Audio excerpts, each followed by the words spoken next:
لاہور سے رخ کریں گے بہاولپور کا، جہاں عوام کے لیے لگائے گئے سستے رمضان بازار بھی عوام کو ریلیف فراہم کرنے میں ناکام ہو گئے ہیں۔ اشیاء خور و نوش کی قیمتیں عام مارکیٹ کے برابر ہیں، جس کے باعث رمضان المبارک میں روزے داروں کو سستی اور معیاری اشیاء فراہم کرنے کا خواب ہی رہ گیا ہے۔ مزید بات کریں گے بہاولپور میں اپنے نمائندے تنویر حسن سے، جو کہ اس وقت موجود ہیں رمضان بازار میں۔ تنویر، اپڈیٹ کیجیے گا۔ جی بالکل، حکومت پنجاب نے صوبہ بھر میں سستے رمضان بازار جو ہیں وہ قائم کر دیے ہیں، اور سستے رمضان بازاروں کے لیے اربوں روپے کی سبسڈی جو ہے وہ جاری کی گئی ہے۔ لیکن دوسری طرف ہم یہ دیکھتے ہیں کہ جو عام صارف ہیں، جو عام خریدار ہیں، ان کو اس طرح سے ریلیف جو ہے وہ نہیں مل رہا۔ ہمارے ساتھ کچھ شہری موجود ہیں جو یہاں پر خریداری کرنے کے لیے آئے ہیں، ان سے پوچھ لیتے ہیں۔ بھائی آپ یہ بتائیں کہ کوئی فرق آپ محسوس کر رہے ہیں قیمتوں کے حوالے سے؟ قیمتوں کے حوالے سے اتنا کوئی خاص فرق محسوس نہیں ہو رہا، جو چیز باہر ریٹ میں مل رہی ہے، فروٹ وغیرہ جو ہیں وہی تقریباً یہاں سے وہی ریٹ یہاں پہ ہے۔ جی بالکل، جس طرح سے ان کا یہ کہنا تھا کہ جو عام مارکیٹ میں جس طرح سے چیزیں مل رہی ہیں اسی طرح سے یہاں پر چیزیں مل رہی ہیں، اور ان کا یہ بھی کہنا ہے کہ اگر یہی چیزیں جو ہے عام مارکیٹ میں ہم نے خریدنی ہے تو پھر یہ سستے رمضان بازار جو ہے۔ بہت بہت شکریہ تنویر حسن آپ کا۔ رمضان کے آغاز سے ہی گھروں میں روایتی افطاری کی تیاریاں شروع ہو جاتی ہیں، وہیں چھوٹے بچوں میں روزہ رکھنے کا شوق بھی پیدا ہو جاتا ہے۔ ایک ایسی ہی روزہ کشائی کا احوال بتائیں گی کراچی سے سدرا ڈار۔ اس بار رمضان المبارک کا استقبال بڑوں کے ساتھ بچوں نے بھی خوب کیا۔ افطار کے اہتمام کے لیے پکوڑوں کی تلائی ہو یا پھر شربت اور فروٹ چاٹ کی تیاری، ہر گھر میں دسترخوان سجانے کا کام گھنٹوں پہلے شروع ہو جاتا ہے، اور اگر رکھا ہو کسی بچے نے روزہ تو اہتمام اور بھی بڑھ جاتا ہے۔ پہلے دن سے ہی کہہ رہا تھا کہ مجھے رکھنا ہے روزہ، مجھے رکھنا ہے اس سال، تو ہم نے رکھوایا اس کی فرمائش پہ، اس کی خواہش پہ۔ روحان نے اپنا روزہ بڑے صبر سے گزارا اور دادی کے ساتھ بیٹھ کر قرآن بھی پڑھا۔ آج میں نے روزہ رکھا تو مجھے بہت اچھا لگا، اور میں نے یہ روزہ اس لیے رکھا ہے کہ اللہ مجھے خوش ہوئے۔ ایثار، صبر اور تزکیہ نفس کا نام ہی رمضان ہے، جس میں رحمتوں اور برکتوں کے خزانوں کی کوئی کمی نہیں رہتی۔ خوشی سے چمکتا روحان کا یہ چہرہ رمضان المبارک میں ننھے منھے بچوں کے لیے پیغام ہے کہ وہ بھی روزہ رکھیں اور امی ابو کی ڈھیروں محبتوں کے ساتھ اللہ تعالیٰ کی بے شمار نعمتوں کو اپنے دامن میں سمیٹ لیں۔ کیمرامین کے ساتھ سدرا ڈار، نیو نیوز، کراچی۔ ادھر بیٹنگ کے سلطان یونس خان بھی پکوڑوں اور فروٹ چاٹ کے شوقین نکلے۔ کہتے ہیں کہ اپنے ہاتھوں سے پکوڑے اور فروٹ چاٹ بناتے ہیں، پکوڑے نہ ہوں تو افطاری نامکمل لگتی ہے۔ اعتکاف میں بیٹھنے کی دلی تمنا بھی پوری کرنے کا ارادہ ہے۔ مزید بتائیں گے کراچی سے زاہد غفار۔ پاکستان کے سابق کپتان، بیٹنگ کے سلطان یونس خان بھی پکوڑوں اور فروٹ چاٹ کے شوقین نکلے۔ کہتے ہیں کہ افطاری میں پکوڑے نہ ہو تو نامکمل سمجھتا ہوں، اس لیے اپنے ہاتھوں سے پکوڑے اور فروٹ چاٹ بناتا ہوں۔ رمضان میں افطاری میں پکوڑے اور چاٹ نہیں ہو تو افطاری مکمل نہیں ہے۔ میں فروٹ چاٹ سے لے کے جو چنا چاٹ ہوتی ہے وہ میں خود اپنے ہاتھ سے گھر میں بناتا ہوں۔ سابق کپتان کا کہنا تھا کہ کئی سالوں سے اعتکاف میں بیٹھنے کی دلی تمنا بھی پوری کروں گا، خواہش ہے کہ پوری زندگی کے روزے رکھوں۔ بڑی خواہش ہے کہ میں آج سے پچھلے سال سے میری بڑی خواہش تھی کہ میں ساری عمر بھر کے روزے رکھوں اور ساری زندگی میں آگے جا کے اعتکاف میں بیٹھوں۔ ان کا کہنا تھا کہ رمضان میں کرکٹ کے ساتھ عبادت کا بھی خصوصی اہتمام کرتا ہوں۔ زاہد غفار، نیو نیوز، کراچی۔ فضا میں پھیلی کھانوں کی مسحور کن خوشبو اور پکوانوں سے سجے دسترخوان سحر و افطار کا لطف دوبالا کر دیتے ہیں۔ دنیا بھر میں مسلمان رمضان کے دسترخوانوں پر کیا خاص پکوان سجاتے ہیں، آئیے آپ کو دکھائیں اس رپورٹ میں۔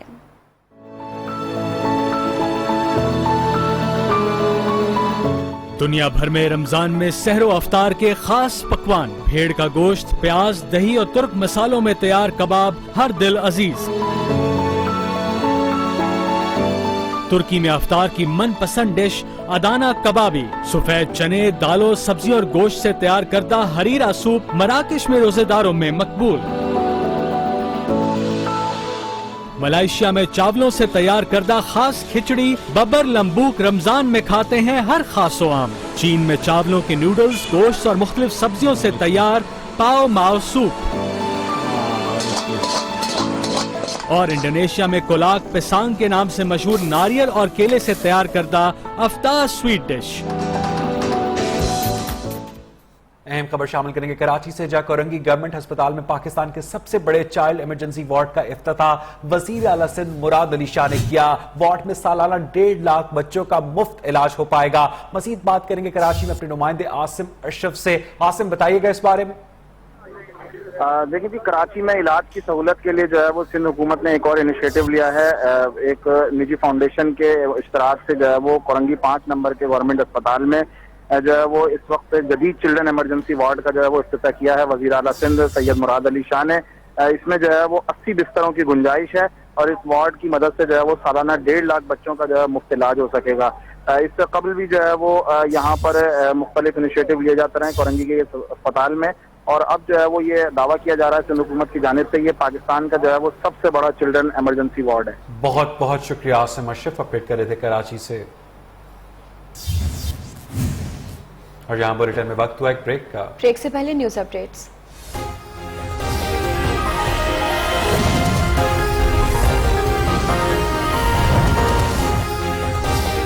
پاناما کیس کی جے آئی ٹی کا اہم اجلاس، وزیر اعظم کے صاحبزادے حسین نواز بیان قلم بند کرائیں گے۔ نون لیگی کارکنان کی آمد بھی متوقع۔ Welcome back. اس وقت اسلام آباد میں الیکشن کمیشن کے باہر نون لیگ کے رہنما میڈیا سے بات کر رہے ہیں۔ جو اس نے اپنے دستخطوں سے گوشوارے امریکہ کے US جسٹس ڈپارٹمنٹ میں جمع کروائے ہیں، اس میں پتہ چلتا ہے کہ سارے گوسٹ انویسٹر ہیں۔ اس میں پتہ چلتا ہے کہ تمام دنیا سے جو چونکہ وہ پیسے ظاہری بات ہے کسی اور طریقے سے آئے ہوں گے، تو وہ اس کو پورا کرنے کے لیے تمام دنیا سے جو فلڈ کلیکشن ہے اس کی بھی چیپی وہاں لگا دی گئی ہے۔ جہاں تک کہ پاکستان کا بھی ایک نام ہے کہ پاکستان سے پیسے پہلے ٹیکسز بھیجے گئے پھر وہ پاکستان واپس بھیجے گئے۔ یہ کوئی عقل، یہ فہم میں آتی ہے یہ بات؟ یہ پہلے درجے کا فراڈی ہے یہ جو اشتہاری خان ہے۔ اس کو پاکستان کی عوام اب پہچان گئی ہے۔ کبھی گھوڑا اسپتال، کبھی 35 پنکچر، کبھی یہ عینی شاہد افضل خان کو پیش کرتے تھے کنٹینر کے اوپر، اور اداروں کی تذلیل ان کا کام ہے۔ آج دوبارہ ایک تازہ مثال آپ کے سامنے ہے کہ آج آخری موقع دیا گیا تھا الیکشن کمیشن کے سامنے کہ وہ آ کے اپنا فورن فنڈنگ کا اکاؤنٹ دیں۔ وہ کیوں نہیں دے رہے ہیں؟ وہ کیوں بھاگے ہوئے ہیں؟ کیوں چڑی والا دل ہو گیا؟ آپ سینڈو خان تم تو بڑا سینہ تان کے کہتے تھے کہ آئے میرا بھی احتساب کرو، میں بھی وہاں چلتا ہوں اسی قانون کے مطابق، تو ادھر تو بیگی بھی بلی بن کے بھاگ جاتے ہو۔ وہ کہاں ہے تمہارا نعیم الحق جو کہتا تھا یہاں پر کھڑے ہو کے پچھلی پریس کانفرنس میں کہ ہم اگلی تاریخ میں تمام ریکارڈ دیں گے؟ نکالیں اپنی ریکارڈنگ، دکھائیں پاکستان کو یہ کس قسم کا جھوٹا اور فریبی انسان ہے۔ قوم کو اس کو پہچاننا چاہیے، اور جتنا نقصان اس نے پاکستان کو دلوایا ہے اس کی مثال نہیں ہے۔ اب یہ اپنے بیچاری جو سابق اہلیہ ہے یہ سارا کا سارا بوجھ اس پہ ڈال رہا ہے۔ ایک اس کا کوئی پرنس راشد کوئی دوست ہے، یہ سارا بوجھ اس پہ ڈال رہا ہے۔ یہ تو کسی کو نہیں بخشے گا، یہ تو اپنے گھر والوں کو نہیں بخشتا، یہ تو اپنے دوستوں کو نہیں بخشتا۔ اس کی کنجوسی جو ہے مشہور ہے پاکستان میں، کسی کو پانی کا گلاس تک نہیں پوچھنے پہ روادار۔ تو میں آپ کو یہ کہتا ہوں کہ کیا ایسا شخص یہ ہمارے معاشرے میں، ہماری تہذیب میں مہمان نوازی، دلیری، سچائی، یہ وہ چیزیں ہیں جو اللہ تعالیٰ کو بھی پسند ہے اور ہمارے معاشرے میں رچی ہوئی ہیں یہ چیزیں۔ اس میں سے ایک بھی خصلت اس میں شامل نہیں ہے۔ جھوٹا یہ ہے، بزدل یہ ہے، اور کنجوس مہا ہے یہ۔ اس کی حرکتیں جو ہے آپ دیکھیں قوم کے سامنے اگر آئیں تو آپ کانوں کو ہاتھ لگا کے توبہ توبہ کریں گے۔ اس لیے میں کہنا چاہتا ہوں وقت آ گیا عمران خان، تم اب بچ کے نہیں جاؤ گے۔ میں نے تو کہا تھا پہلے دن سے کہ ہم سر جھکائیں گے عدالتوں کے آگے، اپنے آئینی اداروں کے آگے، اور تمہیں ہم پکڑ کے لائیں گے۔ اب تم فرار ہو، بھاگے ہوئے ہو۔ آج تمہارا یہاں پر کوئی اسپوکس مین تک بھی نہیں ہے۔